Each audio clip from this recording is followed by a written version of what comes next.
Y bueno, buenas tardes. Esta es nuestra primera sesión del módulo Py 301. Es un módulo de la serie 300.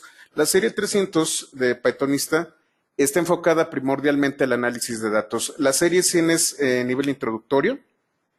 Y bueno, en este diplomado vimos Py 121. La serie 100 únicamente ve temas básicos. Py 121 únicamente tocó una pequeña parte de todo lo que tiene que ver, por ejemplo, con web scraping, pero asienta las bases para que ustedes puedan sentirse cómodos utilizando distintos formatos de archivo para poder conectarse a Internet y tener información, para moverse de manera cómoda a través de un documento HTML o XML y para conectarse a bases de datos. Ese fue Py 121. La serie 300 está enfocada a análisis de datos. Empezamos desde cero. Y este curso en particular, el Py 301, el módulo Py 301, es un pequeño resumen de todo lo que va a venir en Py 300.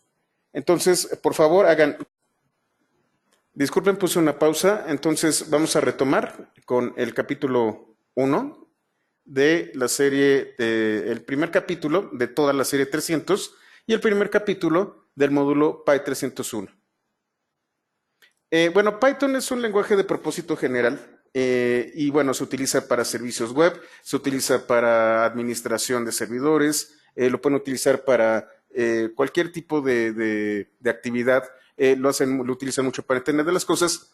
Sin embargo, Python se ha vuelto un lenguaje bastante popular en el tema del cómputo científico. De hecho, me gusta decir que si, y sin ser despectivo, si Java es el nuevo COBOL, Python es el nuevo Fortran. ¿Por qué? Porque Java está hecho para aplicaciones empresariales y es justamente lo que ocurre con COBOL y por eso COBOL no ha salido de los grandes, de las grandes empresas transnacionales que hacen contabilidad avanzada y cosas por el estilo, porque es un lenguaje que fue diseñado precisamente para hacer cómputo empresarial. Es lo mismo que ocurre con Java. Java ustedes lo van a encontrar en muchísimas aplicaciones empresariales. Es más, si ustedes trabajan para el gobierno, es muy probable que sus desarrollos estén en una de dos, o en Java o en .NET, pero normalmente eso es lo que piden. En el caso de Python y de Fortran, existe una gran cantidad de bibliotecas hechas para cómputo científico. Es más, Fortran es una de las bases que se utilizan para NumPy, como lo vamos a ver más adelante. Lo que está ocurriendo es que, bueno, hay lenguajes como por ejemplo Julia, hay otro lenguaje de programación llamado R, que está hecho específicamente para análisis de datos, pero estos lenguajes se les conoce de lenguajes de dominio. ¿Qué significa esto? Son lenguajes que están altamente especializados en un dominio en particular. Les voy a comentar, por ejemplo, Julia. Les voy a colocar la liga aquí. Es un lenguaje bastante nuevo, mucho más nuevo que R o que Python, y que fue creado para cómputo científico exclusivamente. Es muy bonito, muy dinámico, muy interesante. También funciona con Jupyter, pero únicamente está dentro del dominio del cómputo científico. Lo mismo sucede con R.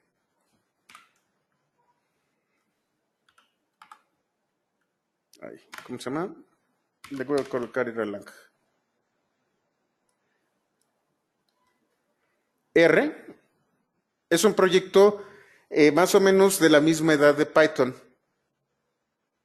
Y este es el lenguaje de programación para los analistas de datos por excelencia.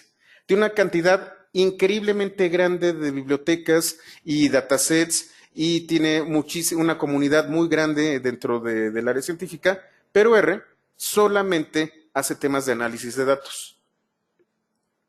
Python, por el otro lado, es un lenguaje de propósito general que pueden hacer ustedes muchas cosas con él y además se está volviendo una gran referencia para el tema del cómputo científico.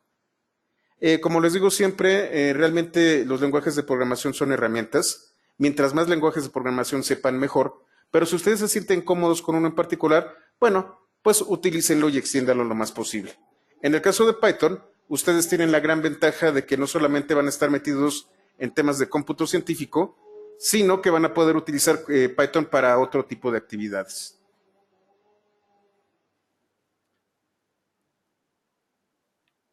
El objeto del módulo es el de presentar de forma general y práctica algunas herramientas y bibliotecas populares dedicadas al análisis de datos. En este caso, como lo dice aquí, vamos a hacer mucho énfasis en NumPy. NumPy es la base para todo el ecosistema de SciPy. Vamos a estudiar también de manera muy somera data frames y series de pandas. Py 311 va a ser el módulo encargado de estos dos temas, pandas y matplotlib. Aquí los vamos a ver con una pequeña embarradita, vamos a ver algunas cosas y vamos a ver pandas y matplotlib de manera más avanzada en Py 311. Vamos a hablar de NetworkX, que es un sistema para la creación y análisis de redes y grafos, también de manera muy somera. Si ustedes se acuerdan del famoso mapa mental,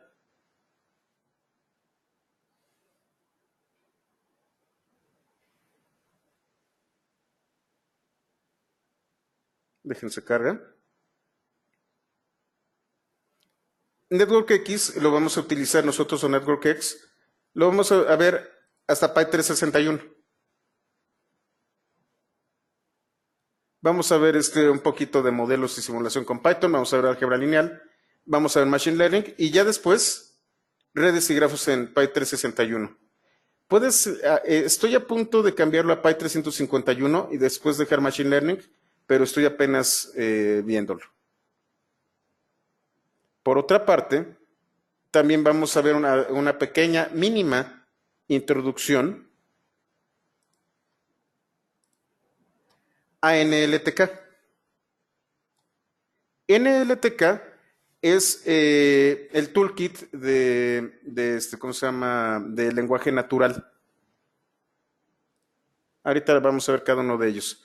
NLTK es toda una biblioteca encargada de hacer análisis de lenguaje, y no solamente en inglés, sino de diversos lenguajes humanos, no lenguajes de programación. Vamos a explorar también algunos elementos de los scikits. Les voy a explicar posteriormente qué son los scikits. Y por último, vamos a hablar de SymPy. SymPy se utiliza para cómputo simbólico. Todavía no lo tengo muy bien metido dentro del temario de los mapas mentales, porque ya estamos hablando de no tanto data science, sino matemáticas en general. Sí es muy útil, de hecho vamos a tener algunos ejemplos que los van a dejar con ganas de aprender un poquito más de SymPy, pero no lo vamos a ver por completo al menos este año. Los scikits sí, NLTK posiblemente o el próximo año, NetworkX también posiblemente y el próximo, a principios del próximo año, y los que sí vamos a ver por completo son NumPy, pandas y matplotlib. Ahora, vamos a hablar del proyecto SciPy. A ver, Leonardo, perdón. ¿Alguna razón para escoger NLTK y no Spacey o Gensim? NLTK se me hace el proyecto más grande y con una comunidad más avanzada. Voy a colocar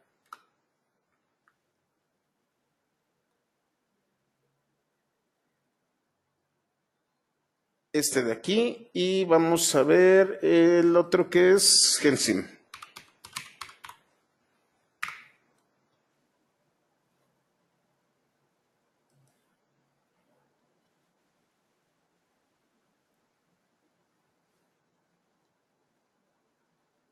Esos son los dos proyectos que me estás diciendo. Según tengo entendido, no estoy seguro, déjame verlo, pero creo que Spacey está basado en NLTK. Ah, ya vi qué es lo que, permítanme. Sí, creo que sí está basado en NLTK y sí lo extiendo un poquito. Y este sí no lo conocía. Modelado por tópicos. Déjenme ver este. Con el que tengo más experiencias con NLTK. No puedo saber todo. De hecho, tengo que especializarme en algunas herramientas. Y lo que más he utilizado es NLTK. Déjenme, de este sí había escuchado. Perdón, de este sí había escuchado. De este no tanto. Déjenme los reviso. NLTK es muy robusto, hay mucha documentación, está hecho para varios lenguajes humanos, como les comento, y bueno, es lo que normalmente ustedes van a encontrar en las bibliografías. Sí, NLTK tiene, tiene muchísimos corpus, de hecho es corpora, tiene una gran cantidad de corpora cargada. Ahora, bueno, regresando al tema, existe un proyecto llamado SciPy. Si ustedes le pican a esta liga, lo van a encontrar.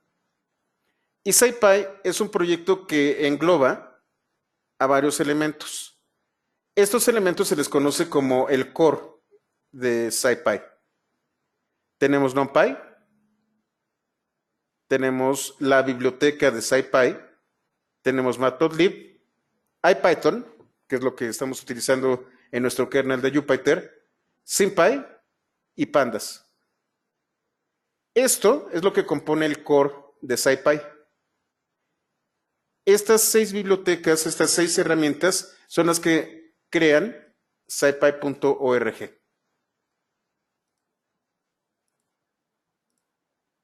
Entonces tenemos la biblioteca de SciPy.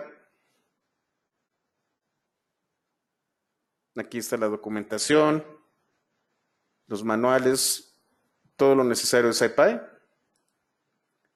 Tenemos NumPy.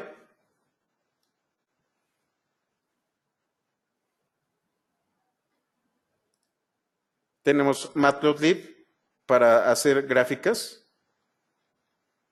y visualizar imágenes. Y tenemos IPython y Jupyter.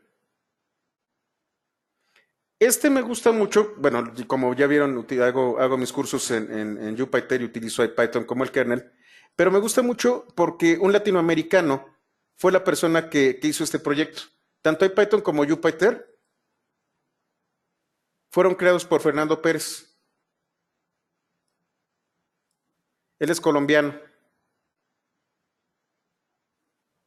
y es el creador tanto de IPython como de Jupyter. Entonces, pues es un orgullo saber que un latinoamericano está metido en este tipo de actividades y bueno, que es un líder en el tema. Tenemos SymPy, que lo que hace es cómputo simbólico. Ustedes en lugar de utilizar valores que van a utilizar decimales, pueden utilizar fracciones o pueden utilizar expresiones con coeficientes o con variables, cosas muy interesantes. SymPy nos permite utilizar mucho temas de álgebra y como pueden ver aquí, bueno, por ejemplo, aquí tenemos química, expresiones con LaTeX, muchas cosas muy interesantes que nos permiten utilizar cómputo simbólico. En lugar de manejar números, manejamos ecuaciones. Si ustedes quieren saber más sobre el proyecto SciPy, esta es la referencia obligada.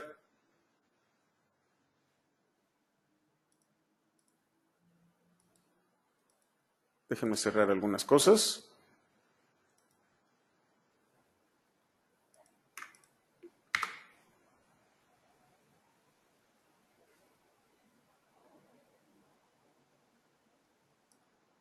A ver, déjenme ver. Se llama SciPy Lectures. Creo que me faltó el guión. No, algo pasó aquí. Creo que es en el www, ya lo cambiaron. Déjenme lo actualizo.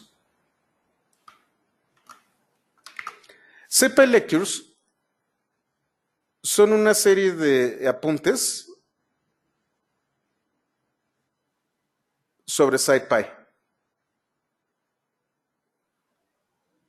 Si ustedes quieren saber más sobre cada uno de estos temas, aquí ustedes pueden entrar y ver temas tanto básicos como temas avanzados.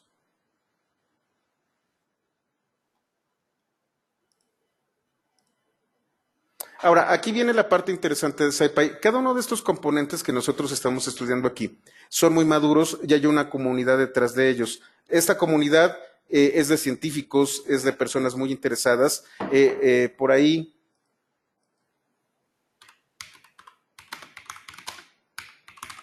esto es muy bonito.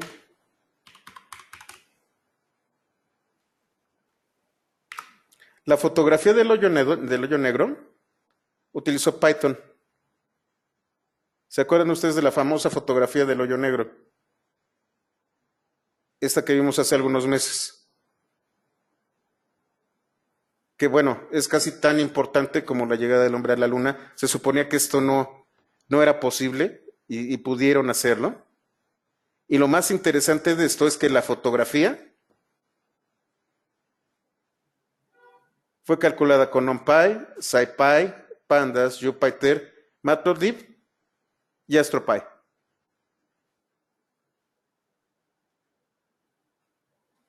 Fueron cantidades impresionantes de información que fueron procesadas en decenas de computadoras para sacar esta fotografía que se ve borrosa y lo que ustedes quieran, pero que es todo un hito en la ciencia y en la humanidad, porque es la primera vez que nosotros podemos ver un hoyo negro, un agujero negro, y esto fue hecho con Python. Es más, el proyecto para la visualización del agujero negro está aquí.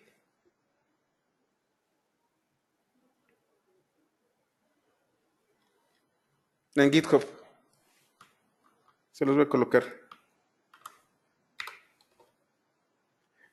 Y es lo bonito del software libre, es lo bonito del código abierto, que estas herramientas que se utilizaron para hacer algo tan monstruosamente impresionante como calcular todos los datos y poder hacer una representación de un hoyo negro, son los que nosotros tenemos en una máquina virtual que utiliza 512 megas de RAM y un procesador.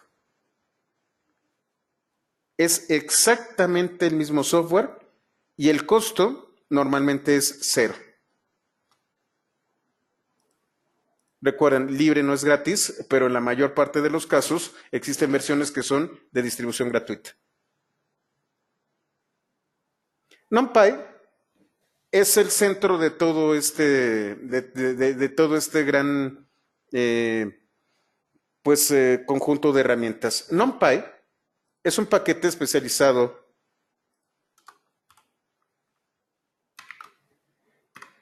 en la creación de arreglos. Un arreglo es algo muy parecido a una matriz. Las características de los arreglos es que deben de ser del mismo tipo y puede tener cualquier número de dimensiones. Ahorita vamos a ver el tema de las dimensiones.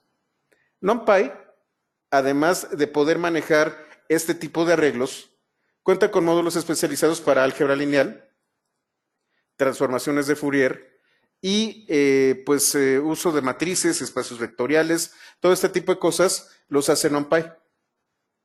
Una de las características más interesantes de NumPy, y es algo que platicaba en Facebook, es que NumPy utiliza una biblioteca por detrás. Esta biblioteca, que puede ser la PAC, puede ser BLAS u OpenBLAS, está escrita en Fortran. ¿Por qué? Y es por lo que les comentaba que COBOL era Java y Python era Fortran. Fortran es un lenguaje bastante viejo, es más, vamos a verlo.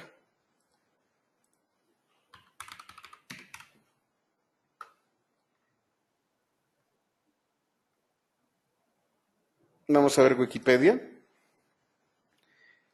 Fortran es de 1954.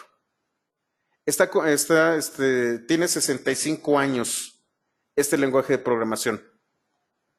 La última revisión del estándar de Fortran fue en 2018. Es un lenguaje que aquí dice Formula Translating System. Es un lenguaje de programación hecho para cómputo científico. Las bibliotecas de Fortran para diversas especialidades de las ciencias todavía no han podido ser traducidas a otro lenguaje de programación. Hay bibliotecas de Fortran que solamente pueden utilizarse en Fortran, nada más lo puede hacer. Y en el caso de cómputo algebraico, y particularmente álgebra lineal, no hay nada más rápido que Fortran. Es más, Fortran, en su última versión, maneja una cosa llamada coarrays o coarreglos.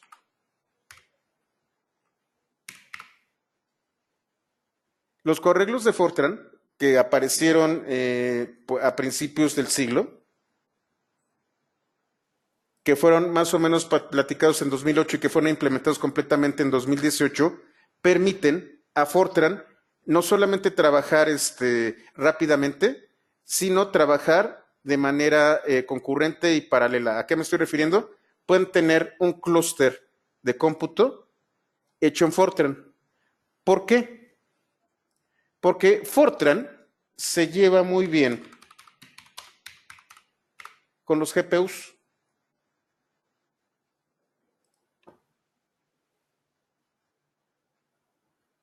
CUDA es el proyecto de NVIDIA para el cálculo numérico de sus tarjetas de video. Pero bueno, estas tarjetas de video, además de que se ven preciosos los videojuegos, pueden ser utilizados para cálculo masivo. TensorFlow también usa Fortran, así es. Y entonces Fortran, que nosotros pensábamos que era un lenguaje extinto, que solamente los dinosaurios utilizaban, es la base para el cómputo científico del día de hoy, nada más que no nos estamos dando cuenta. Lo que nosotros conocemos es NumPy, pero no conocemos estas bibliotecas. LAPACK, que es un paquete para álgebra lineal. BLAS, que es otra vez una serie de subprogramas para álgebra lineal. OpenBLAS, que es un fork, es una versión basada en BLAS, pero con ciertas actualizaciones. De hecho, dice una biblioteca optimizada de BLAS. Y esto nos ha permitido tener versiones de NumPy como GNumPy. GNumPy es una versión de NumPy, pero que se conecta no al procesador, sino al GPU.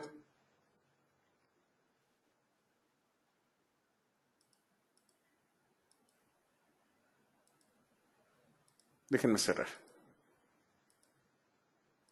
Esto es lo que está detrás de NumPy.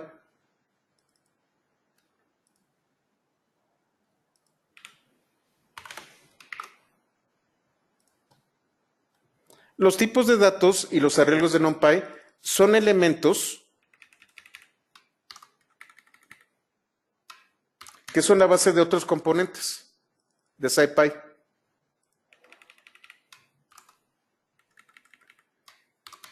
Como yo les comentaba, la base de prácticamente todo lo que nosotros conocemos es álgebra lineal. El álgebra lineal la maneja muy bien Fortran y la biblioteca capaz de manipular estas bibliotecas de Fortran por parte de Python es NumPy. Ahora, además de NumPy, seguramente han escuchado de Matplotlib. Matplotlib es un paquete especializado en la creación y manipulación tanto de gráficos que nosotros podemos crear a través de datos, como de imágenes. Hay otros elementos para procesar imágenes, por ejemplo, tengo Pillow o Pil nada más.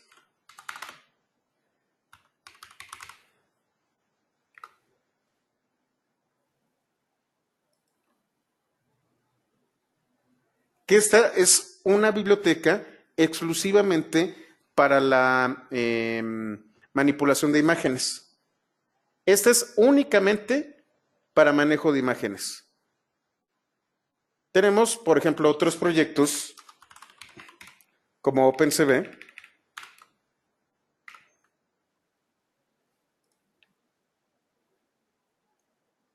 que es para la gestión avanzada de imágenes, video y flujos de datos que pueden ser audio, video, etcétera, etcétera.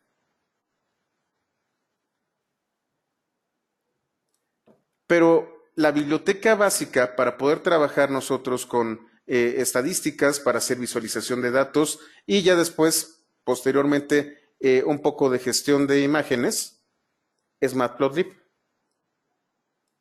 Matplotlib utiliza una sintaxis muy conocida. No sé si ustedes conocen MATLAB. MATLAB es maravilloso, es una herramienta también de análisis de datos muy buena.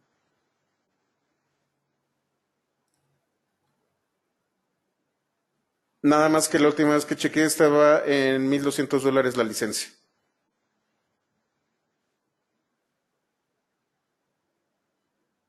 Sin embargo, MATLAB es un estándar de la industria. Para análisis de señales, muy bien, perfecto. Es muy bonita herramienta. El problema que tiene MATLAB es que, bueno, pues sí cuesta. Hay que pagar y es bastante caro el licenciamiento. Lo que hicieron con Matplotlib es utilizar una sintaxis y funcionalidad muy similar a la que tiene MATLAB y colocarla dentro de una biblioteca de Python. Matplotlib es muy similar en su funcionalidad a ggplot. ggplot es la biblioteca de gráficos de R.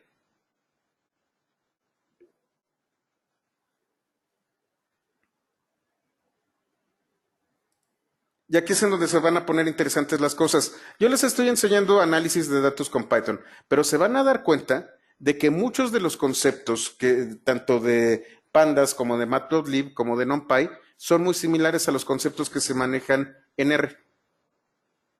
Lo que más me interesa que aprendan ustedes aquí son los conceptos. A ver, Iván, ¿recomendarías usar Matplotlib como visualizador de datos contra QuickView y Tableau? Aquí hay es una muy buena pregunta, Iván. Tenemos QuickView y Tableau, que es también un estándar de industria.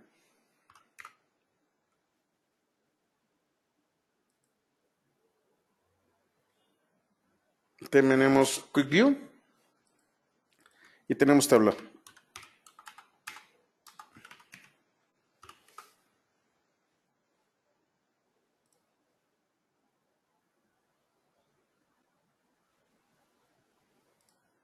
Estos ya son frameworks, son marcos de trabajo de análisis de datos. Aquí lo que ustedes hacen es meter los datos y ya tienen una serie de plantillas, ya tienen herramientas especializadas, ya pueden manipular los datos.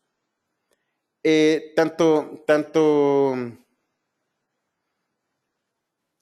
Qlik como Tableau son herramientas de análisis y de visualización de datos. Matplotlib es un poquito más hacia atrás. Matplotlib es una biblioteca de visualización de datos. No sé si otra vez volvemos a la diferencia entre una biblioteca y un framework. La biblioteca de Matplotlib es para que tú la programes. Con 3 o 4 teclazos sacas la gráfica. Con 3 o 4 teclazos e instrucciones puedes rotar la gráfica o hacer una imagen en 3D o cosas así. Tableau y QuickView lo que hacen es ir un poquito más allá. Meter los datos y qué quieres de los datos. Selecciona qué tipo de imagen quieres. ¿Quieres rotar? ¿Quieres presentar de alguna manera? ¿Quieres hacer una animación? Eso es lo que hace Tableau y QuickView. Pero lo hace a través de menús, a través de botones y cosas por el estilo. También puede ser programable en algunos casos, pero en el caso de Matplotlib está un poquito más para atrás. ¿Qué es lo que yo recomendaría si ustedes quisieran hacer un sustituto de estas herramientas? Tenemos, se me fue el nombre, ahorita les digo, denme un segundito. Dash.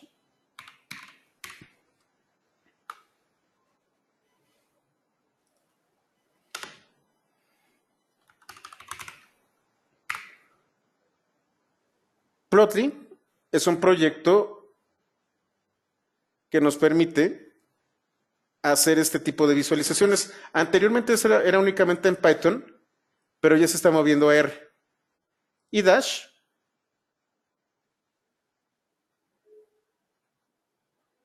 es un sistema completo de visualización de datos, inclusive en web. Así es Plotly.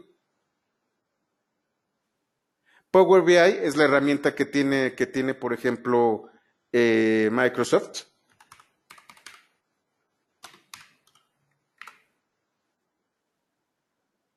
Que es para Business Intelligence, que también es de visualización y análisis de datos. Todas estas son frameworks. De hecho, muchos de estos, por ejemplo, creo que no lo puse aquí, Power BI, empieza a llevarse muy bien con R. No, aquí está. Es que me caí en la trampa. Tableau pagó para colocar aquí su liga y esta es la buena.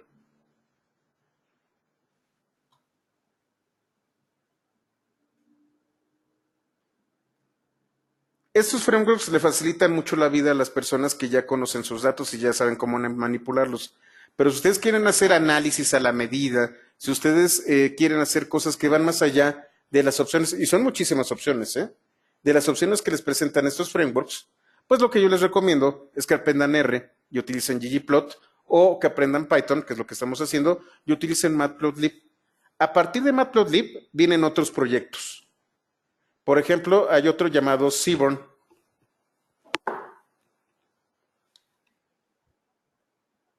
Perdón, ¿se fue el audio? ¿Ya me escuchan todos? Ah, ok, perfecto. Sí, es que le piqué a mi micrófono y se cerró por un momento. Tenemos, por ejemplo, Seaborn,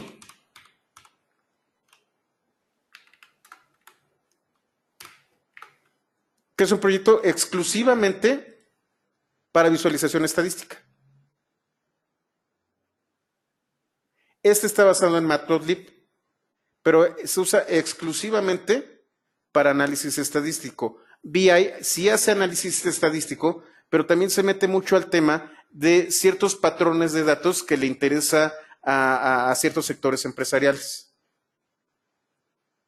Otra vez, Power BI, Tableau, ahí siempre se me va entre el que me acabas de decir, ay, se me fue. Que ClickView y todos estos sí tienen operaciones muy avanzadas, pero no son tan flexibles como para hacer algo propio. No sé si me doy a entender, espero que sí me lo entiendan. Digamos que el producto final y refinado son estos que nosotros estuvimos viendo. Tableau, Power BI, ClickView, todos estos son el producto refinado, incluyendo Dash. La herramienta en bruto, la biblioteca a partir de la que yo puedo generar todas estas cosas, es ggplot para R y matplotlib para Python. A partir de ahí, nosotros podemos generar más cosas. Por ejemplo, Matplotlib se utiliza para generar imágenes directamente dentro de la notebook. Ahorita lo vamos a ver más adelante, en uno de los capítulos. Pero, por ejemplo, no puedes publicar directamente a la web. Power BI, Tableau y todos ellos, directamente en la web te hacen la presentación. Lo mismo sucede con Dash.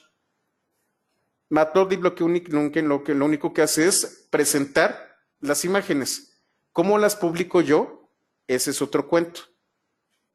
Está un pasito atrás de Tableau, de Power BI y de ClickView.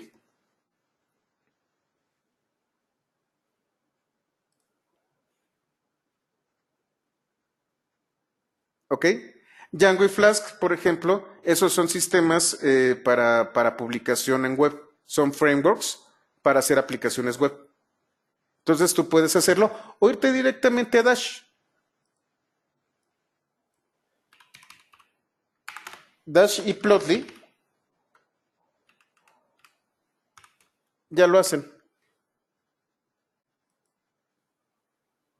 Ahora, si quieres hacerlo directamente visualización de datos en el front-end, pues también tienes de tres. que por cierto este curso lo estoy desarrollando. Se quedó un poquito trunco, tuve que generar más contenido sobre JavaScript, pero D3 es uno de mis objetivos no sé si esto el próximo año. Cómo directamente desde el navegador y utilizando esta biblioteca de JavaScript, yo puedo obtener los datos y desplegarlos utilizando el navegador web. Tienes muchas herramientas. Otra vez, en el caso de Tableau, Power BI, etcétera, etcétera, ellos ya tienen todas estas herramientas integradas y lo único que tú tienes que hacer es conectarte a la web, ver los datos y hacerlo de manera interactiva. En este caso, nosotros estamos siendo auxiliados por Jupyter. Pero si no fuera por Jupyter, lo que nosotros tendríamos es una terminal que no se conecta a la web. Lo mismo sucede con R. R tiene a Shiny. También maneja notebooks. Y también es muy bonito. Digamos que la contraparte de Jupyter es Shiny.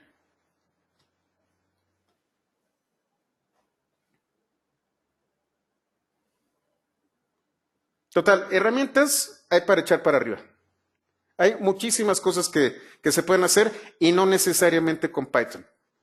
¿Por qué Python? Pues porque es lo que más me gusta, es lo que más disfruto, pero como les comentaba anteriormente, bueno, ya en algún futuro no tan cercano y termine de ver todo esto, pues a lo mejor digo, bueno, ya acabé con Pythonista, tengo por ahí otra marca que no les voy a decir el nombre hasta que esté totalmente registrada, y voy a hacer una serie de cursos sobre R o sobre Julia. Como les decía, estoy evaluando Rust y actualmente también estoy evaluando Fortran para temas de análisis de datos mucho más avanzados y cómputo científico. R todavía no lo tengo en el radar porque prácticamente todos esos temas los estoy yo topando, los estoy yo viendo con Python. No me voy a repetir, prefiero darles temas cada vez más nuevos y si entienden los conceptos pueden pasarse a R de manera muy simple. R es muy buen lenguaje, pero no es de propósito general.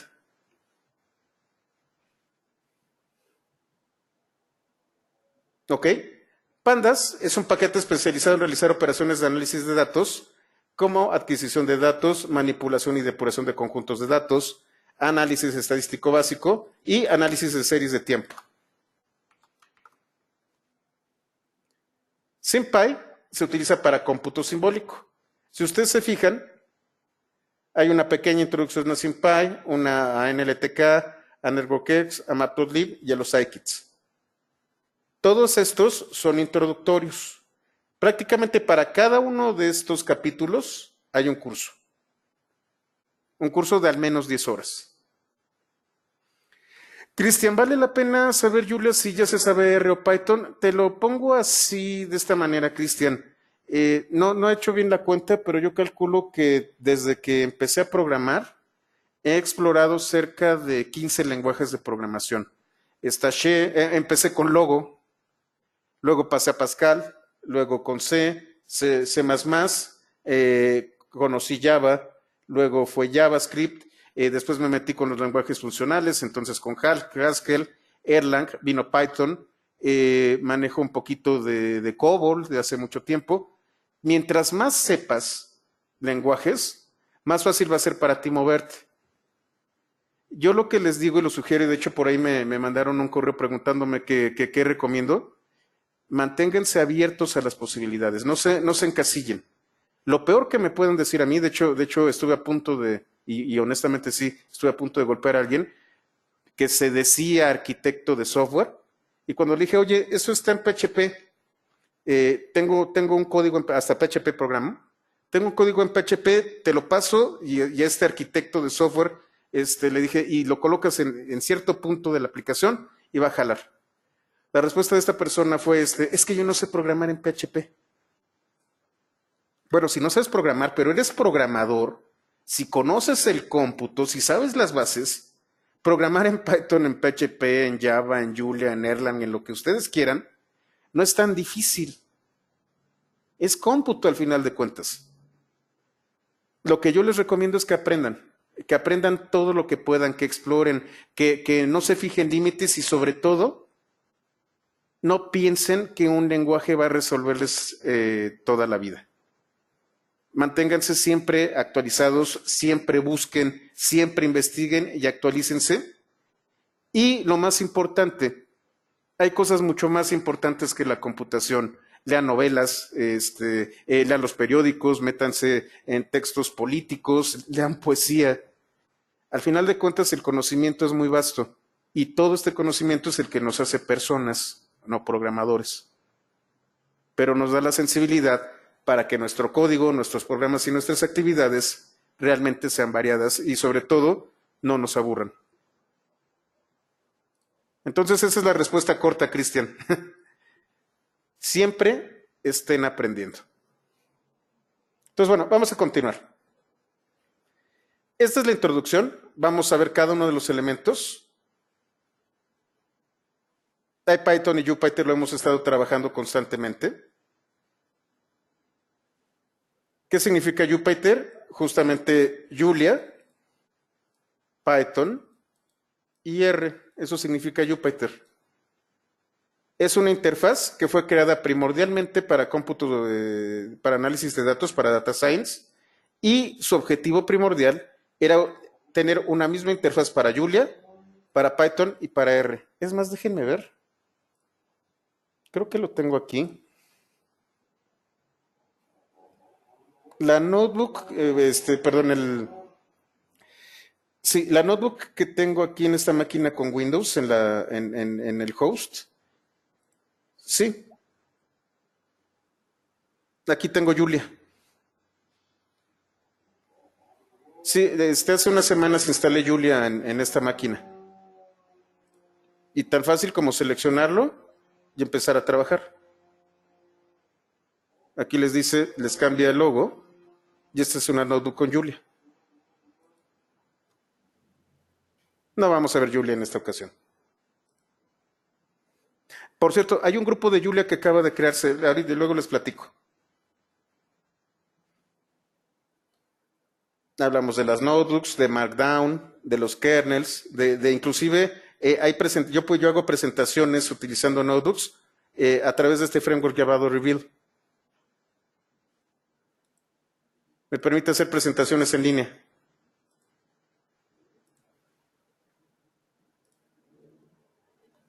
Las notebooks y sobre todo IPython son una gran ventaja. Nos facilitan la vida. De hecho, a veces hasta no necesito una IDE porque trabajo directamente sobre la notebook. Y ahora vamos a hablar de los scikits. Los scikits son muy importantes. Se llaman scikits porque son bibliotecas especializadas en cierta área del conocimiento de la ciencia. Aquí, en el proyecto de SciPy,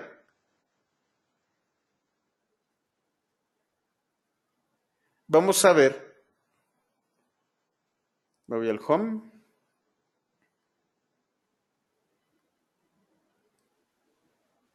Aquí ustedes van a tener un índice de búsqueda. Y entonces van a tener esto de aquí. Todos esos son los scikits que identifican los proyectos SciPy. ¿Cuáles son las características de los scikits? Tienen que ver con SciPy. Son proyectos que son alternos, que son sí son de una comunidad de científicos, pero la comunidad de científicos no es el core de SciPy. Digamos que son comunidades satélite de SciPy. Utilizan las herramientas, pero no están soportadas por SciPy en su núcleo, por el core, por la biblioteca de SciPy, no están soportados. Entonces tiene, por ejemplo, el scikit de química. El que más se conoce es el scikit-learn. Vamos a verlo. Que es para Machine Learning.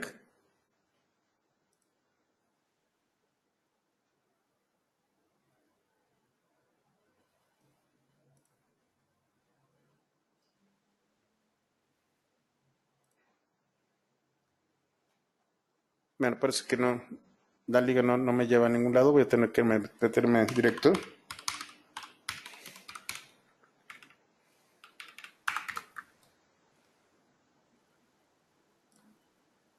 Este es el Scikit de Machine Learning, que tiene bastantes adeptos y tiene una comunidad muy fuerte. Pero el chiste de los Scikits es que tienen sus propias comunidades o sus propios desarrolladores. Lo que hace el proyecto SciPy es buscar dentro de, por ejemplo, PyPy e identificar a una serie de bibliotecas que utilizan las herramientas que tenemos aquí y que están especializadas.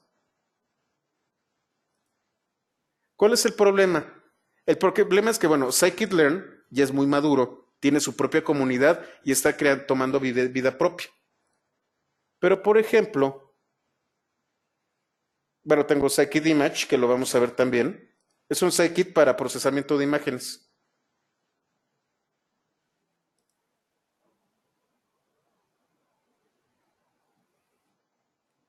¿Dónde está? Está en PyPy. Es lo que me dice, déjenme coloco aquí.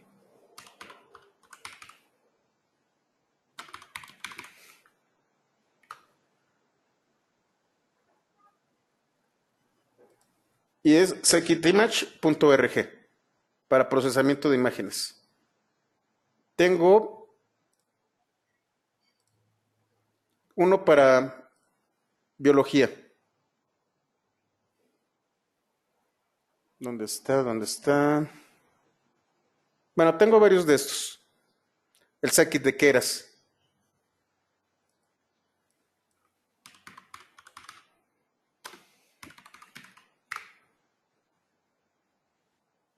que está, fíjense, es parte de Scikit-learn, pero implementado en Keras.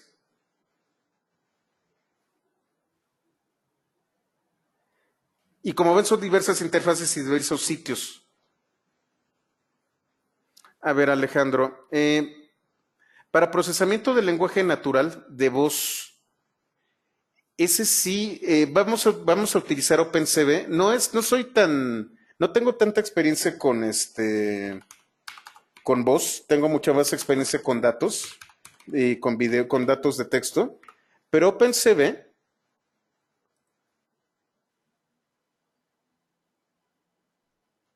utiliza análisis de patrones. Tú puedes ver esto y déjame ver si hay uno de voz. Pero lo que yo daría es utilizar OpenCV y hacer mucho tema de transformadas de Fourier para las ondas. Te estoy diciendo algo que me estoy imaginando nada más, Alejandro, también te voy a ser sincero, no soy experto en eso, pero yo podría hablar de OpenCV y de las herramientas que tiene SciPy y sobre todo Pandas para transformadas de Fourier.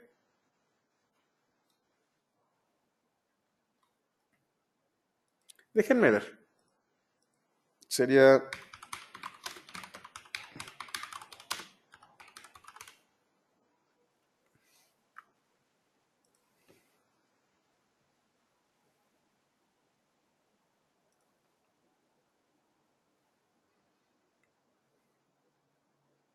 Aquí hay un API, que por cierto está en PyPy, se llama Speak Recognition.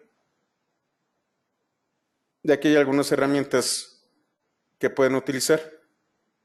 Para serte sincero, no he hecho reconocimiento de voz, pero pues aquí hay algunos elementos que puedes utilizar. Los scikits, en el sitio, como ustedes pueden ver, el sitio no es otra cosa más que un agregador. Y aquí lo dice. En About.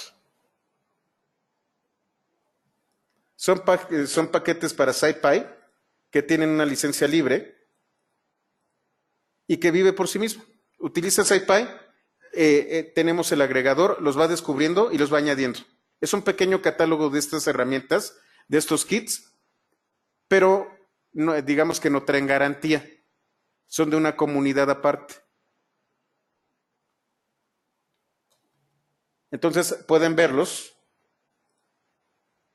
aquí en Download, pero deben de tener mucho cuidado.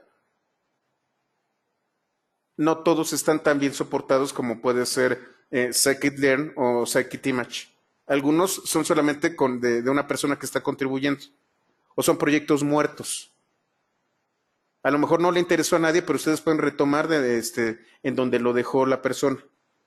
Lo que yo les recomiendo, y sobre todo ahorita que hiciste la pregunta, Alejandro, búscate los proyectos que sean más populares, los que tengan mayor comunidad y más contribuyentes. Pero pues es un buen lugar para empezar aquí. Scikit-time, vamos a ver.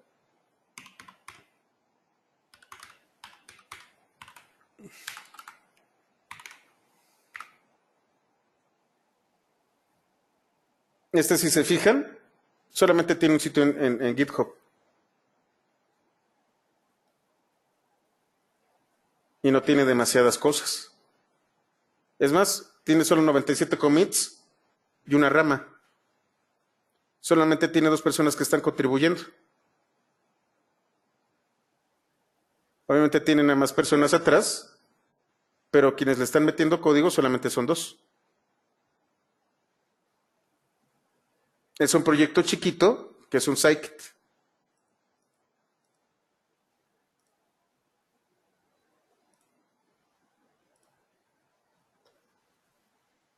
NetworkX, este es un proyecto muy interesante. Cuando veamos el tema de grafos, redes neuronales, donde hablemos inclusive de cualquier tipo de red, vamos a utilizar NetworkX.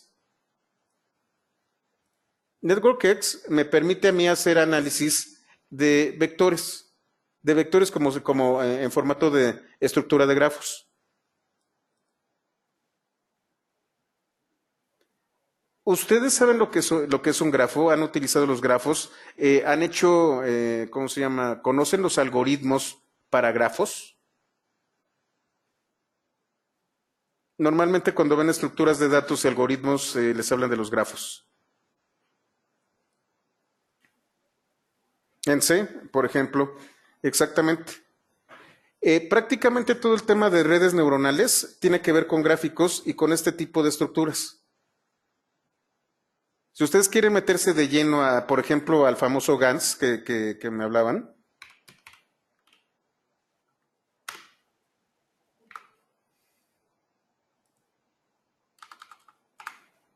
que es... Ay.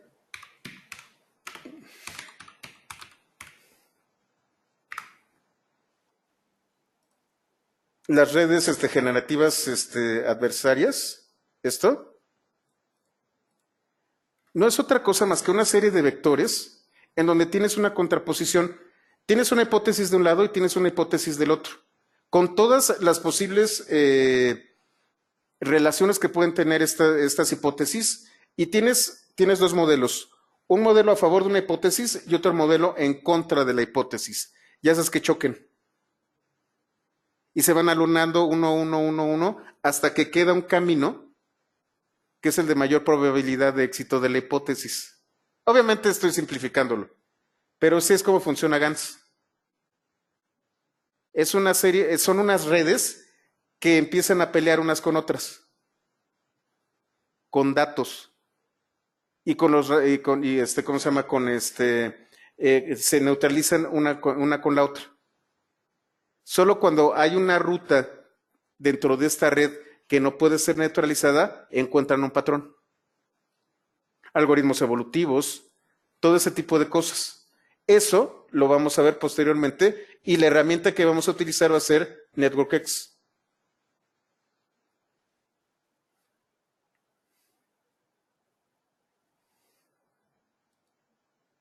Y de aquí, bueno, pues, por ejemplo, tenemos TensorFlow.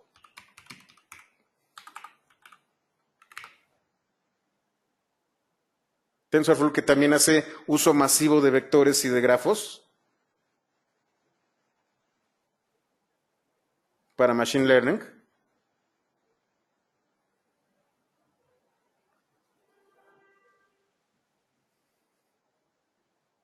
Aquí la gente de Google fue la que desarrolló este paquete.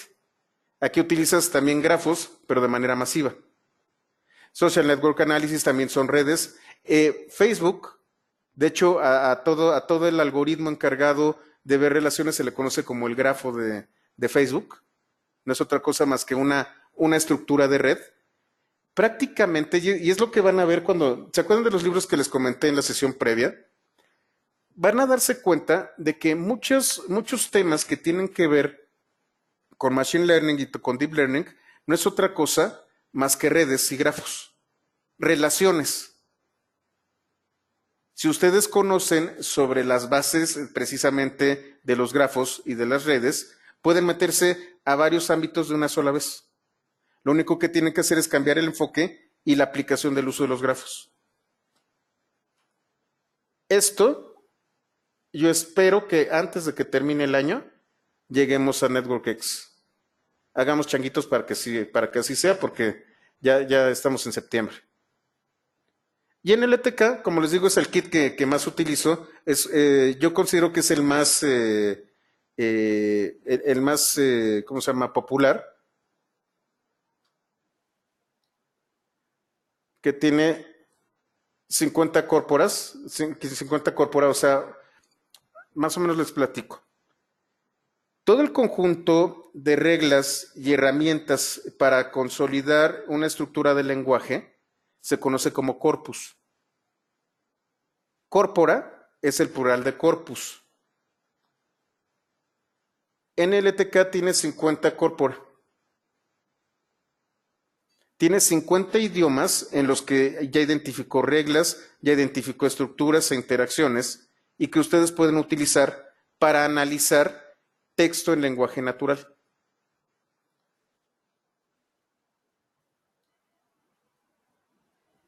Hay bastante documentación en esto y si ustedes se fijan, utiliza estructuras de redes y grafos.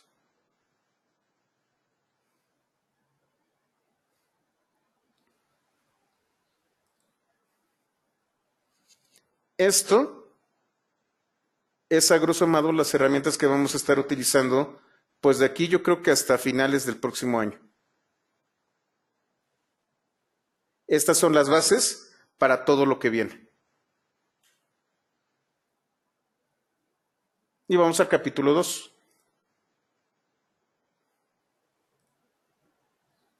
Bueno, ya vimos una introducción. Ahora vamos a entrar de lleno. Este módulo en particular, Py 301, está muy enfocado a NumPy. NumPy es el meollo del asunto de este módulo. Vamos a hacer mucho énfasis en NumPy. ¿Y por qué es la primera parte? ¿Por qué es el primer módulo y por qué NumPy? Porque es algo que siempre se da por sentado y se da por hecho. De hecho, van a encontrarse mucho. Es más, si ustedes ven la bibliografía, hay mucha bibliografía para pandas, hay mucha bibliografía para Matplotlib, pero la bibliografía para NumPy se queda un poco corta. NumPy siempre se queda en el trasfondo y es muy interesante al menos conocerlo una vez.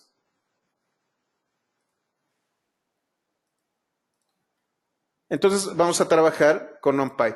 NumPy es bueno para una cosa, para arreglos de datos. Me fue el capítulo 3, es el 2.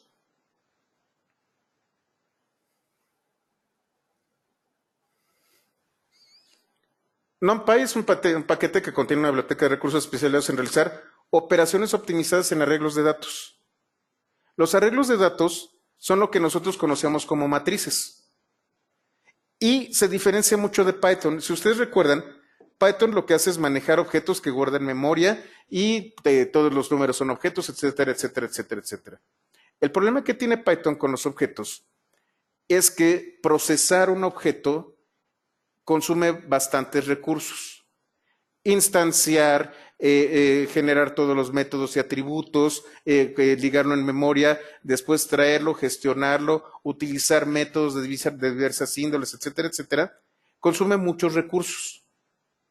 En el caso de NumPy, el interés no es crear objetos, sino analizar datos, sino poder mover datos de la manera más rápida posible. Entonces NumPy lo que hace es genera sus propias estructuras de datos de manera tradicional. Con NumPy, se me fue. Con NumPy, los datos son esos, son valores, tal como se manejan en C, tal como se manejan en Java. Son datos que tú almacenas en memoria y vas a jugar con los datos. Los datos que manipulan NumPy simple y sencillamente son eso. No tienen métodos, no tienen atributos, solamente son valores. Y son valores que pueden estar muy restringidos precisamente para hacerlos más fáciles de manipular. ¿A qué me estoy refiriendo? Bueno, para empezar, NumPy es una biblioteca que no viene en la biblioteca estándar, entonces la tenemos que instalar. En este caso yo ya la tengo instalada. Si ustedes están con la máquina virtual se va a tardar un poquito. Si ustedes están utilizando Anaconda, no van a tener problemas. Lo importamos. Por convención, normalmente, y en los libros se lo van a encontrar, en lugar de utilizar NumPy, se importa como NP. Siempre que se encuentre en NP, está haciendo referencia a NumPy.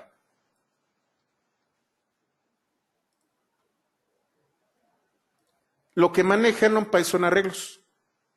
Son colecciones de datos que son siempre del mismo tipo de datos. Esa es otra diferencia con los objetos, con las colecciones de Python. En las colecciones de Python ustedes pueden tener diversos tipos de objetos, por ejemplo, en las tuplas y en las listas, o en los sets y todo este tipo de cosas, y no hay problema.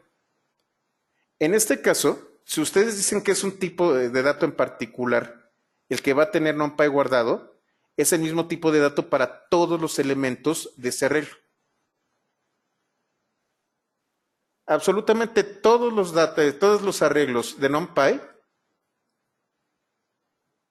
son NP, ND array. Perdón, NP array.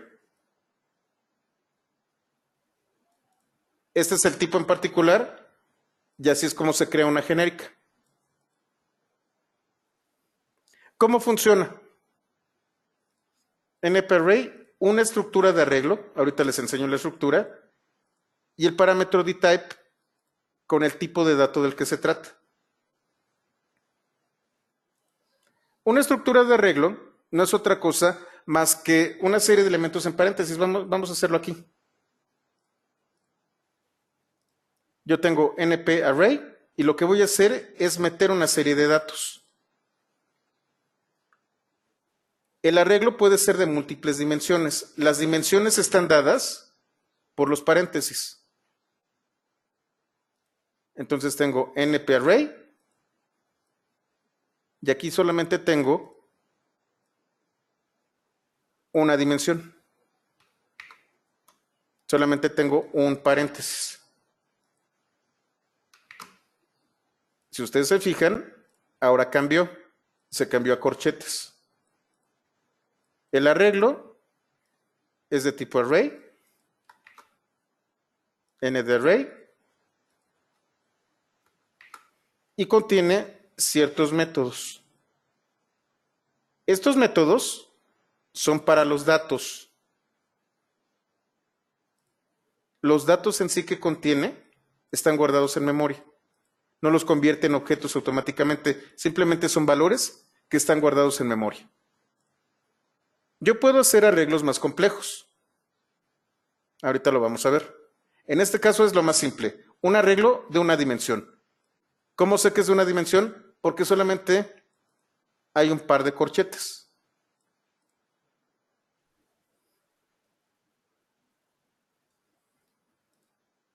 Yo puedo obtener los valores de un arreglo con un iterador. Como es de una dimensión, solamente voy a hacer una corrida. Si tuviera más dimensiones, necesitaría hacer más fors. ¿Qué voy a tener? El elemento y el tipo de elemento. Entonces, fíjense bien. 1, que es este de aquí, es NumPy int64. No es int, como sería en Python. Es un tipo de dato de NumPy. Luego tengo valor 2, y otra vez es int64, y valor 3, que es int64. Esta es la diferencia. El contenido de un arreglo tiene un tipo de dato de NumPy.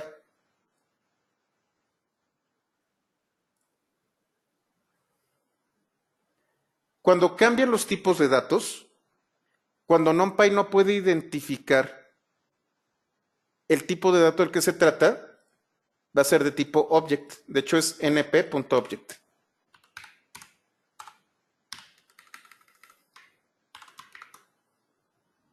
Este es el tipo que les va a decir.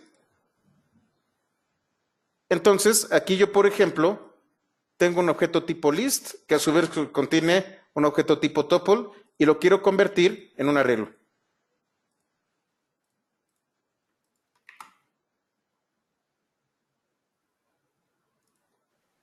Y entonces tengo un arreglo que tiene solamente un elemento. Ah, no, no es cierto. Que tiene a D, que tiene a 3 y a la tupla. ¿Qué tipo es? Es object. A este arreglo le voy a dar el nombre de arreglo aquí abajo. Y voy a hacer el mismo for. Dice object. Pero cuando lo veo de uno en uno, debido a que es object, le cede el control a Python. Dice, oye, es un tipo object, es un objeto de Python. Entonces, D es str de Python, 3 es int de Python, y este es tuple de Python. Cuando NumPy se encuentra object, dice, no, este no es mío, se lo paso a Python, le paso el control a Python para que él se encargue. En Anaconda 64 bits obtengo en 32. Ahorita te platico por qué lo siento. Es justamente lo que vamos a ver. Como yo les comentaba, tenemos dimensiones. ¿Qué significa esto? Bueno, tengo una dimensión, si ustedes se acuerdan de Carl Sagan y todo eso, tenemos 3 dimensiones físicas que controlamos. Según los físicos tenemos 90 y tantas dimensiones, pero las que el ser humano normal puede percibir son 3. Tengo normalmente les damos ejes a las dimensiones. Tengo la dimensión del eje de las X, que normalmente es horizontal, el eje de las Y, que es vertical, y el otro que puede ser una profundidad, que es el Z. Las dimensiones de los arreglos pueden ser de n cantidad, puede tener una cantidad infinita de dimensiones. ¿Cuál es el problema?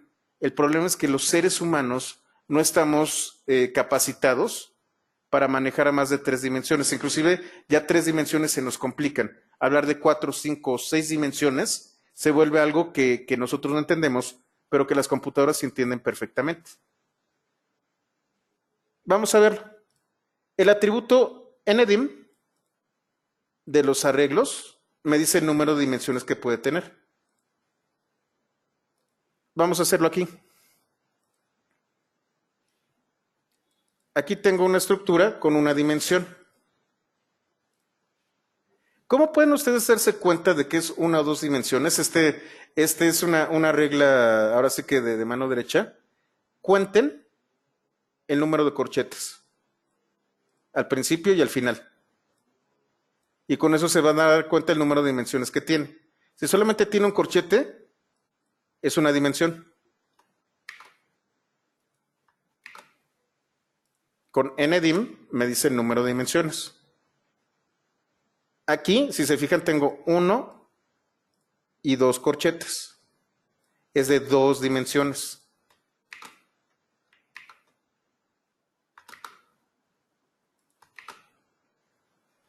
Y aquí tengo uno de 3 dimensiones. Tengo 1, 2, 3 corchetes.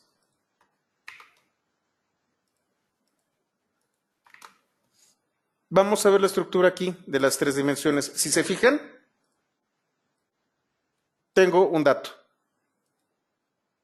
Aquí tengo 2 datos encerrados en un corchete. Esta es una dimensión. Y dentro de este corchete tengo 2 elementos de una dimensión. Esta es la segunda dimensión. Y tengo otro corchete que tiene dos elementos de dos dimensiones en una tercera dimensión.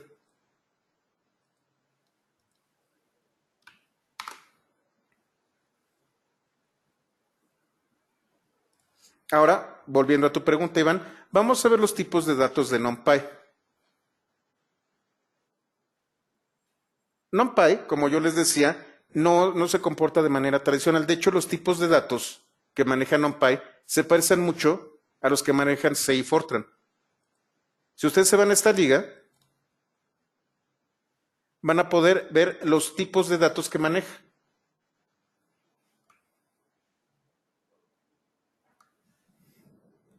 Y entonces tengo byte, ubyte, short, ushort, y esto es su contraparte en C. Y aquí viene la parte interesante. Tengo int 8, int 16, int 32 e int 64. Es el número de bits que va a ocupar este número. Obviamente si es int 8, hablamos acá que va del menos 128 al menos 127. Si es int 16, es un entero que va de aquí a acá. Int 32 e int 64. Tenemos enteros sin signo. La U es de unsigned, que no tienen signo. Este es un entero para hacer apuntadores, para índices. Tenemos punto flotante. Y punto flotante de doble precisión, que es a 64 bits. También tenemos complejos. No los vamos a ver.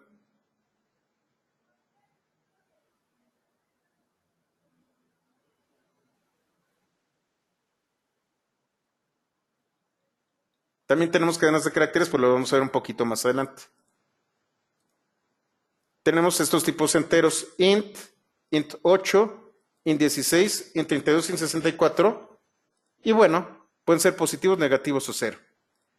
Si no se define el tipo, de hecho es lo que tengo que ver qué está pasando contigo, Iván.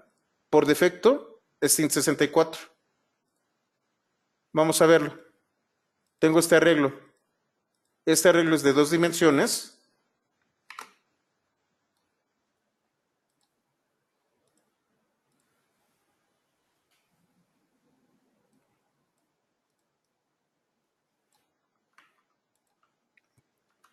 Y tengo el atributo de type.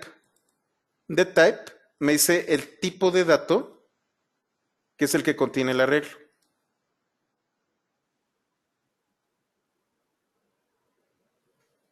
¿Obtienes int 32 por defecto, Iván? ¿No habrás descargado la versión de 32 bits de Anaconda? Qué raro. Déjame averiguar. A ver, vamos a ver. Déjame abrir mi Anaconda aquí.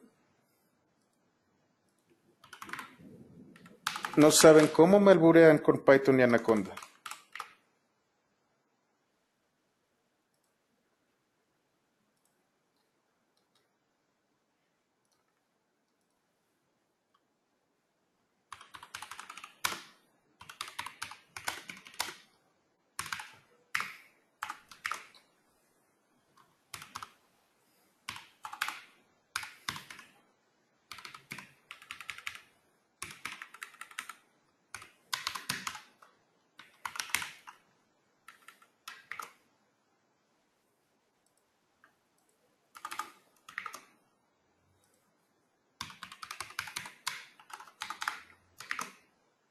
Sí, mira, es 132 en Anaconda. Déjame averiguar qué pasa. Sí, está manejándolo a 32 bits por defecto. Para cambiarlo, lo que tienes que hacer es coma, de type igual. Vamos a ver si me lo permite. En 64.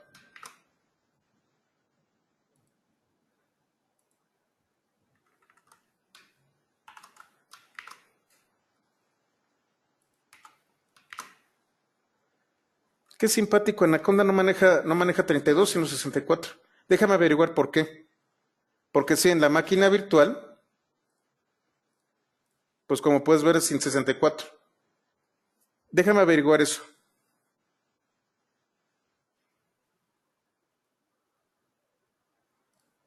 Ah, ¿lo escribí mal?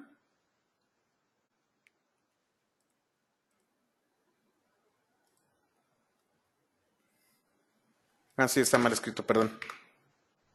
Pues de todas formas.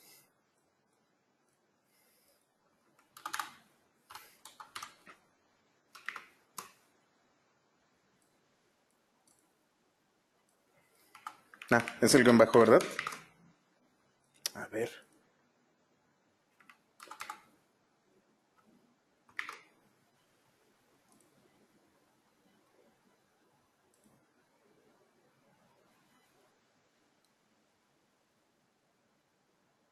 Ah, es NP. A ver, se me faltó el NP, vamos a ver si sí. np.int64. Ahí está, sí, sí lo acepta. No sé por qué está configurado para int32. A lo mejor es para optimizar el uso de la memoria. Si lo instalas directamente, Jupyter así tal cual, es más, también tengo un Jupyter aquí. Déjenme cerrar el de, el de Windows. Ya está el de Windows. Abro mi interfaz de Linux y lo que voy a hacer es,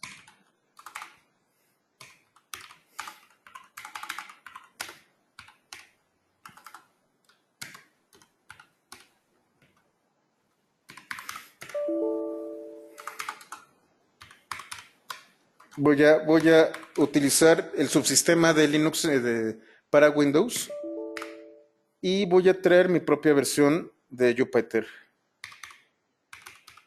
Pero esta la instalé en una emulación de Ubuntu dentro de, dentro de Windows.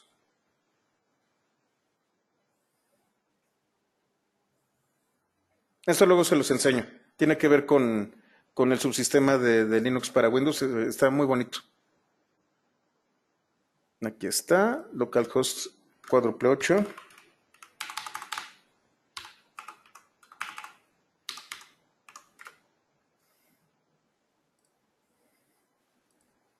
Ay, bueno, a ver, déjenme ver dónde está.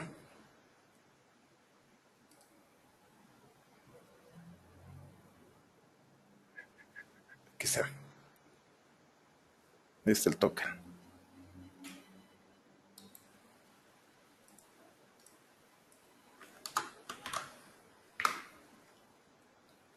Aquí está. Voy a abrir una nueva con Python 3.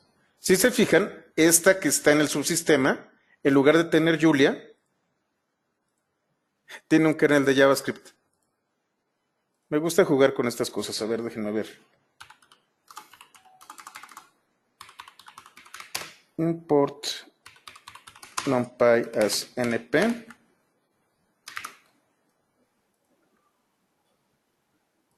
No lo he instalado.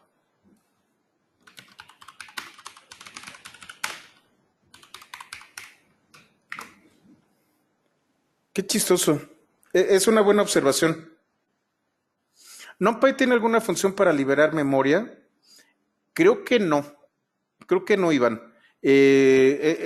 Como te comentaba, el que libera memoria es Python. NumPy fue diseñado para manejar datos y el interés primordial de NumPy es el de optimizar el procesamiento de datos, no el de optimizar el uso de memoria. ¿Cómo se pueden agregar distintos kernels a Jupyter? Denme un momentito y les aviso y les enseño.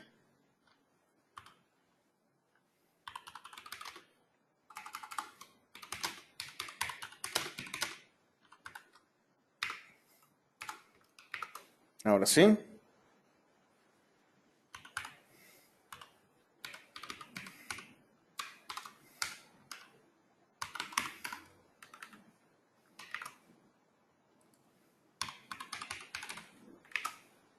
Sí, fíjense. Esta notebook está corriendo con el subsistema de Linux, que es esto que yo tengo aquí. Es un Linux emulado dentro de Windows. Este lo instalé directamente, no utilicé Anaconda y utilicé en 64. Anaconda usa en 32. Déjenme lo googleo, déjenme lo de tarea de por qué está utilizando en 32 en lugar de en 64, pero por defecto, en una instalación normal, en una instalación desde cero, no con Anaconda, por defecto es en 64.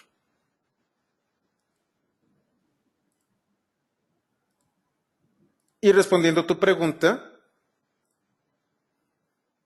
si nos vamos al capítulo 1, y me fui muy rápido, pero aquí viene la parte interesante. Aquí, en esta liga donde dice kernels de diversos lenguajes, hay una tabla sobre los kernels que puede manejar Jupyter. Debido a que son de lenguajes de programación distintos, no, el procedimiento no siempre es el mismo. Por ejemplo, puedes instalar Perl, o por ejemplo Julia. Si se fijan, es escala hasta C. Julia es un proyecto aparte y aquí están las instrucciones. Bueno, primero tienes que instalar Julia, importar el importador de paquetes, hacer esto, y así se corre la notebook. En Bash es todavía más fácil, lo que haces es instalarla por vía pip. Las instrucciones para cada kernel son distintas, pero en esta tablet tú puedes ver cómo hacerlo. No todas jalan, no todas están actualizadas, algunas necesitan cierto tipo de hack para funcionar y sí las pueden tratar de instalar, pero en algunos casos, por ejemplo, yo tuve muchos problemas para instalar Elixir. Me costó mucho trabajo el kernel de Elixir. Pero bueno, aquí es en donde ustedes pueden ver cómo instalar los diversos kernels que son compatibles con Jupyter. Ahí está la liga, en el capítulo 1.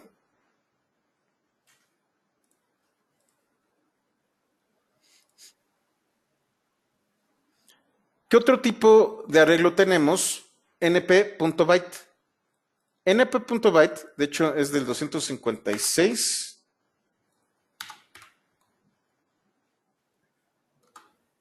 Es del menos 256 al 255. Cuando yo le digo byte, lo que va a hacer es un número entero de 8 bits. ¿Qué pasa si yo me paso de los 156 o me paso de los 155 o me paso del menos 256?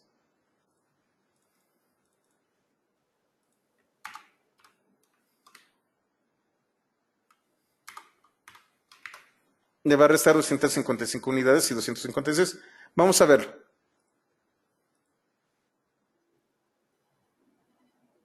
Tengo un arreglo en donde tengo 101 y menos 300 y 101 y 300. Le estoy diciendo que es byte. El menos 300 se pasa y el 300 también se pasa. Si yo le doy Shift Enter, van a ver que este 300 se volvió menos 44.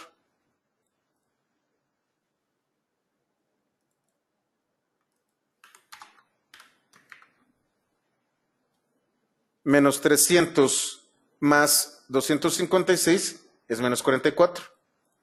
300 menos 256 es 44 positivo. Y si le coloco 3000,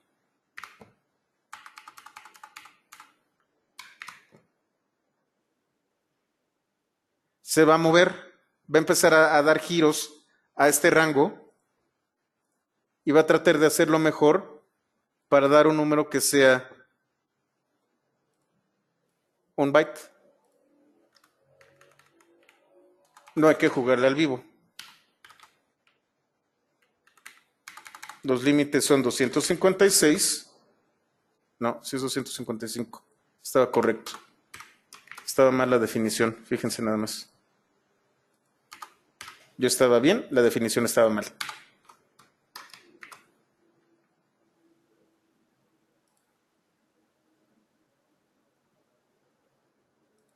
Ah, no, si es que si le resta, si le suma 256, es 0.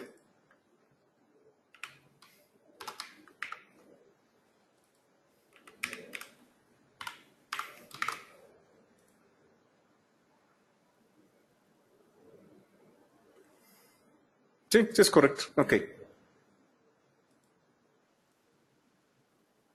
Esto es para byte. Y si se fijan, el tipo es int 8. Para punto flotante ocurre lo mismo. Tenemos float 16, 32, 64 y aquí tengo 128 bits. Sí, sí, esta escala. Puedes hacer tu notebook con escala. De hecho, la que me causó sensación fue la notebook con C.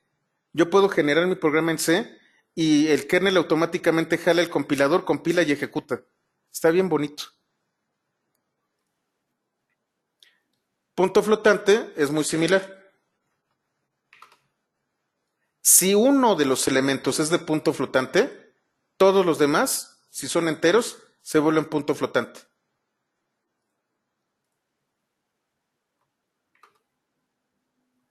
Ahorita les enseño este sistema de coordenadas. Esto lo vamos a ver en el indexado. Si ustedes recuerdan Python, el indexado me permitía identificar un elemento dentro de una colección. Sucede lo mismo aquí.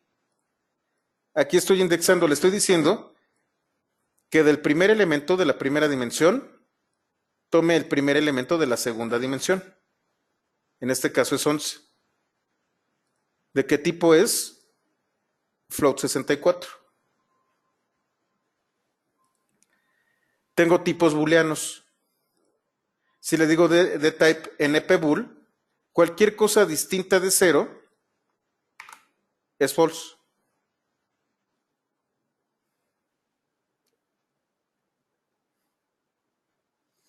Y tengo tipos de texto. Aquí es en donde empezamos a hablar nosotros de compatibilidad con Fortran. Los tipos de texto que va a manejar es S para cadenas de caracteres de 256 bits, el ASCII, y U de Unicode. Yo puedo darle el tamaño de las cadenas de caracteres. Yo puedo utilizar mayor que o menor que. Vamos a ver el ejemplo aquí. Si yo hago un arreglo así tal cual, por defecto voy a utilizar Unicode. ¿Pero qué significa este 12? Aquí sí es donde optimiza el espacio. Yo tengo que Luis Ignacio 1, 2, 3, 4, 5, 6, 7, 8, 9, 10, 11, 12 tiene 12 caracteres. Es la cadena de caracteres más larga que tiene el arreglo. Lo que está haciendo NP-Array, si yo no le doy una instrucción, me está diciendo, bueno, yo tengo un arreglo de Unicode en donde el máximo es 12 caracteres. Dice menor que 12. Entonces, el límite máximo de caracteres es 12. Aquí le estoy diciendo que el de type es NP Unicode. Es lo mismo que ocurre aquí arriba. Es lo que hace por defecto. Pero ¿qué pasa si le digo que es, fíjense, aquí dice bytes, no byte?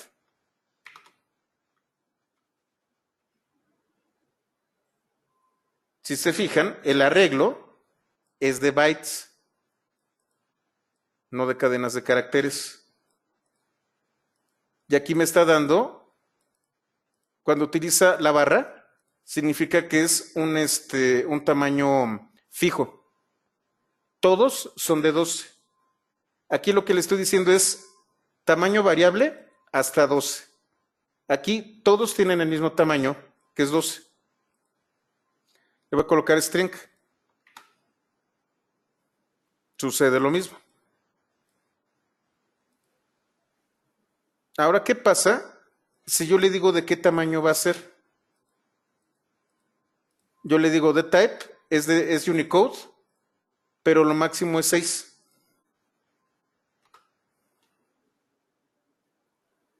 Entonces tengo Hugo, que es de 4 caracteres, Paco, que es de 4 caracteres, pero Luis Ignacio lo trunca hasta 6 caracteres. Y Donald es de 6 caracteres. Si fuera Donaldo, me lo trunca Donald. Yo puedo definir el tamaño máximo de los caracteres aquí. Aquí se optimizó el espacio. Ahora, además de esto, además de estos tipos de datos, NumPy añade unos tipos de datos que, por ejemplo, JavaScript sí los tiene. Not a number e infinito. Vamos a verlo. Por ejemplo, yo tengo un arreglo que tiene 1, 0, menos 1 y 1. Y se llama números este arreglo. ¿Qué pasa si yo a cada elemento de este arreglo lo divido entre 0? Esta es una propiedad que vamos a ver posteriormente, que se llama broadcasting. Yo puedo hacer una operación como esta, y esta operación se le va a aplicar a cada uno de los elementos. Me va a marcar errores. Dividiste entre 0. No encontré un valor inválido cuando dividí 0 entre 0. Estos son los errores de Python. Estos errores de Python los cacha NumPy y los interpreta de esta manera. 1 entre 0, infinito. 0 entre 0 es una indeterminación. Menos 1 entre 0 es infinito. Y otra vez 1 entre 0 es infinito. Este 0 entre 0 es una indeterminación. Todos los demás son infinitos, positivo, negativo y positivo. None es cuando no puede definir que sea un número. Inf es una de dos. Cuando ocurre una operación infinita como ocurre aquí, o cuando el número es tan grande que no puede ser procesado por la computadora. Muy similar a lo que ocurre con JavaScript. Yo puedo utilizarlos directamente como ocurre aquí. Voy a tener un arreglo en donde la primera dimensión es infinito, not a number, y la segunda dimensión es 1 y 3. No tiene problema. Pero ¿qué pasa si hago un arreglo? Este es de una dimensión de 2.5 elevado a 2654. Con el 1 no hay problema.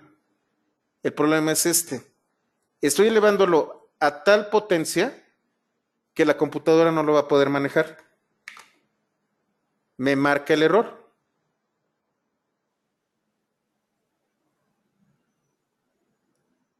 Overflow encountered in power.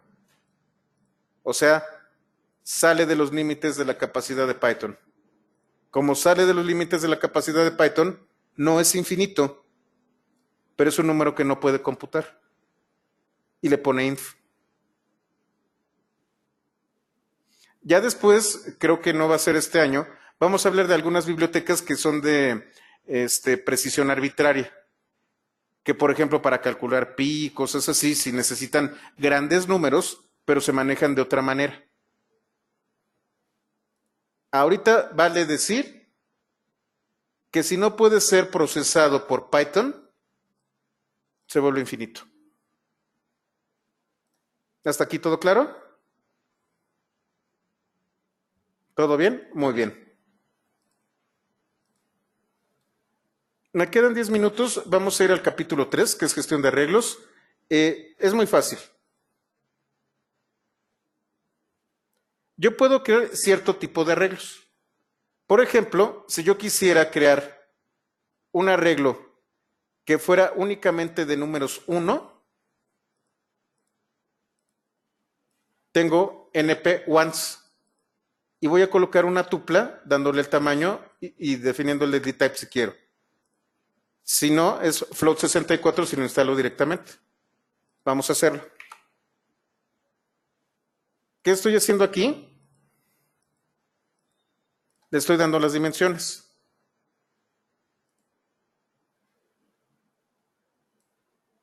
Es de 4 dimensiones este elemento. Cuenten. 1, 2, 3, 4. La primera dimensión tiene una cantidad de 2 elementos. La segunda dimensión de 5. La tercera de 3. Y la sexta de 6. Este es el resultado.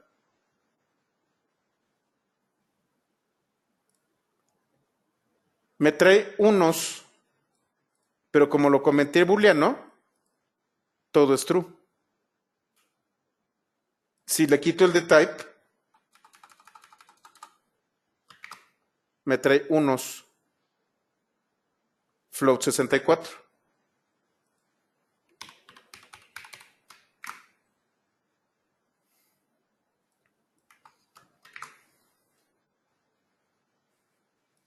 Aquí es de 3 por 3.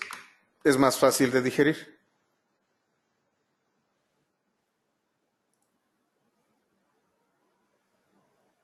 Y aquí de la de 3 por 3 voy a traer el segundo elemento, perdón, de la segunda dimensión, el segundo elemento. Y es float 64. Yo puedo llenarlo de ceros con NP ceros. Lo mismo.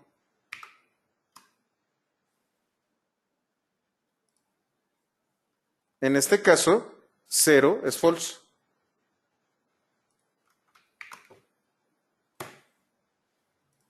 Y el tipo es float 64 cuando está instalado directamente. Empty, hay dos, empty y NDArray. Me va a traer arreglos vacíos. ¿Pero qué es vacío? Para NumPy, si ustedes se fijan, son números que se acercan mucho al 0. Pero yo no podría decir que son vacíos.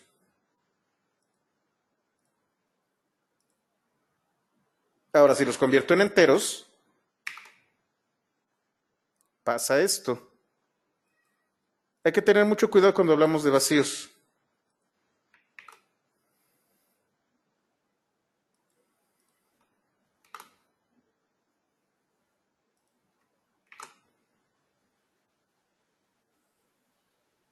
Y tengo NDArray.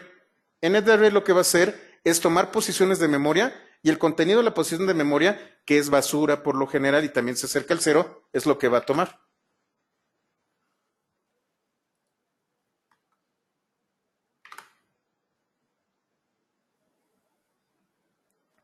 Ahora, yo puedo generar arreglos aleatorios.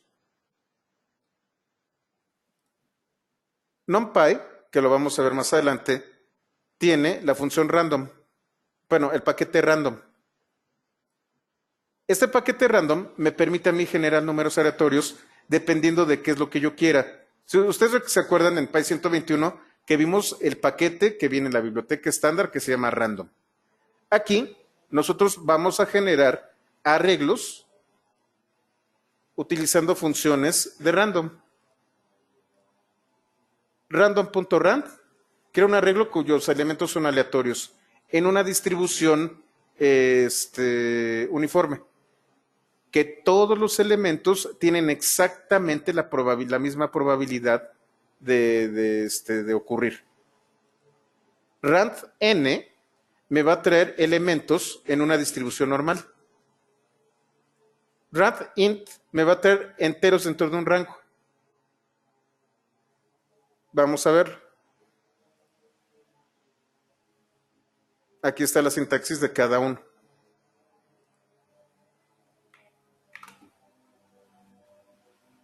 Perdón, déjenme quito este. Rand así tal cual me va a traer de manera uniforme. Rand int, yo le voy a decir, ¿sabes qué? Tráeme del 1 al 5 de manera aleatoria, que van a ser enteros que van del 1 al 5, y tiene un tamaño de 3 por 3.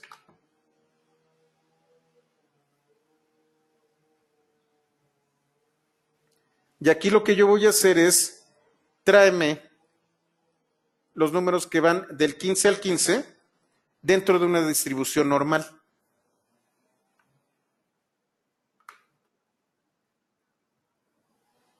Perdón, de tamaño 15-15 en una distribución normal. Si yo trato de sacar la mediana y la división estándar, se va a ajustar a una curva de distribución normal estos datos. Sí, Pablo, sí podemos graficar múltiples dimensiones.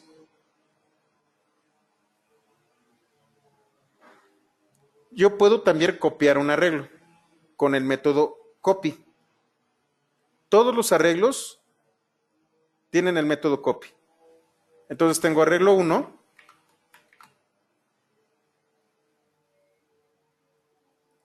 Y tengo el método copy y voy a crear arreglo 2 a partir de arreglo 1. La gran ventaja que tiene el método copy, a diferencia del método copy que utilizamos nosotros en Python, es que los objetos son distintos siempre. No son el mismo objeto, aun cuando tiene los mismos valores. Otra vez, esto se llama broadcasting y lo vamos a ver.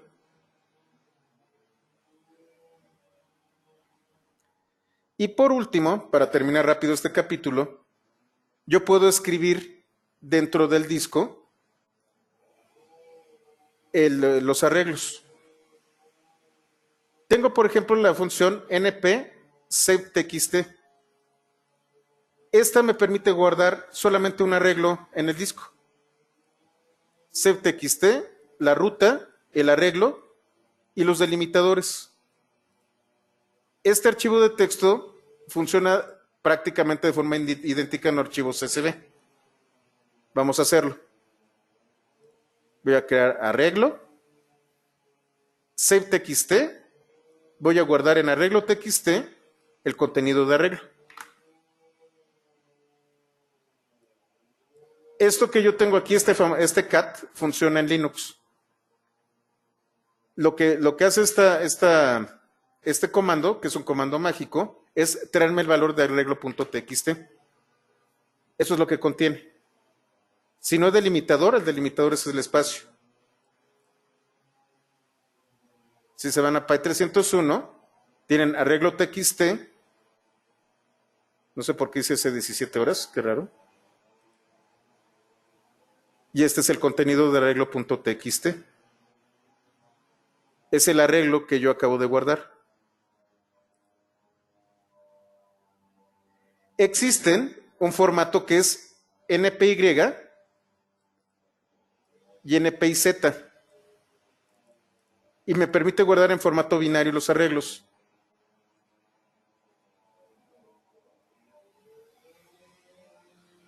Algo pasó aquí. Bueno, ahorita veo lo de las extensiones, porque si esto está mal, ahorita arreglo estos apuntes. ¿Cómo lo hago? Con np.save, le coloco la ruta y el arreglo.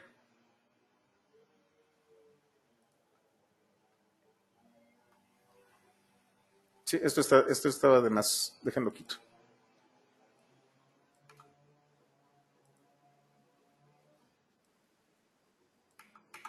Ahí está. npsave me va a permitir guardar un solo arreglo. Entonces lo que hago es npsave, la ruta y el arreglo, y yo no necesito colocar la extensión, automáticamente le va a dar extensión .npy. Lo guardo. Y aquí está, lo guardo como arreglo.npy. Trato de verlo y pues me va a traer esto que está en binario. Otra vez, Fortran. Ahora, si yo quiero guardar más de un arreglo, utilizo npsavez. Entonces es np-z, la ruta, que va a tener la extensión npz, y los arreglos separados por comas. Entonces tengo arreglo y otro arreglo. np-z se va a llamar arreglos, de arreglo y otro arreglo. Si se fijan, tengo arreglo npy y arreglo.txt. Le doy Shift Enter aquí, actualizo, y ahora tengo arreglos.npz.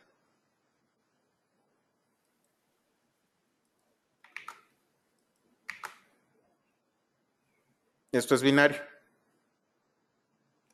¿Cómo los cargo? Si es texto, np load txt, y entonces estoy cargando lo que está en el arreglo. Y np load funciona tanto para npy como para npz. Vamos a traernos arreglos.npz, lo voy a traer y voy a imprimir los datos. Si ustedes se fijan, dice AR0 y R1. Este es el nombre que le da por defecto. Se crea un objeto. Vamos, voy a colocarlo aquí.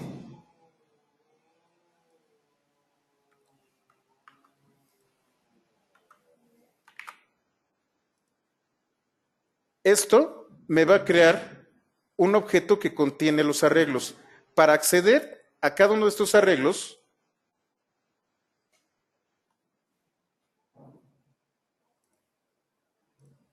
yo tengo que conocer la clave que tiene. Normalmente es AR-bajo. Y una numeración. Aquí lo estoy viendo.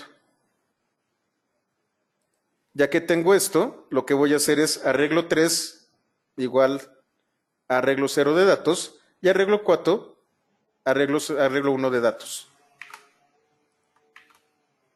Y así es como yo traigo de nuevo mis arreglos. Esta es la gestión básica de los arreglos.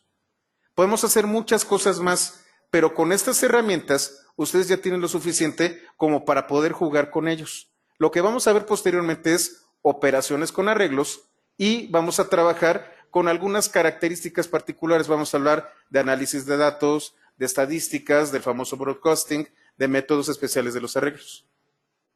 Y bueno, ya me pasé por unos minutitos, con eso compenso que también empezamos retrasados.